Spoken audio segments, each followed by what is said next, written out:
የምታመሰግንባቸው ሶስት ነገሮች። የመጀመሪያው ነገር ክርስቲያን ነኝ፣ ስለዚህ የእግዚአብሔር ልጅ መሆኔ እንደገና ደግሞ የዘላለም ሕይወት በክርስቶስ ያገኘው መሆኔ እሱን እግዚአብሔርን የማመሰግንበት ነገር ነው።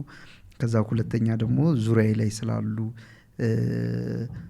ወዳጆቼ በዋናነት ባለቤቴ፣ ቤተሰቤ፣ ጓደኞቼ እሱም እግዚአብሔርን የማመሰግንበት ነገር ነው። ሶስተኛ አሁን እየሰራን ውስጥ ባለው የሜንታል ሄልዝ ስራ ፍካት ካውንስሊንግ ሰርቪስ በጣም ጥሩ የሆነ ኢምፓክት እያደረገ ስለሆነ በሱ እግዚአብሔርን በጣም አመሰግናለሁ። ሶስት ሪከመንድ የምታደርገን መጽሐፍ ያላነበቡ ሰዎች ካሉ የመጀመሪያው የዶክተር ምህረት ሌላ ሰው፣ ሁለተኛ የቪክቶር ፍራንክል ማን ሰርች ፎር ሚኒንግ፣ ሶስተኛ ሰዎች ቢያነቡት ብዬ ሪኮመንድ የማደርገው መጽሐፍ ቅዱስ።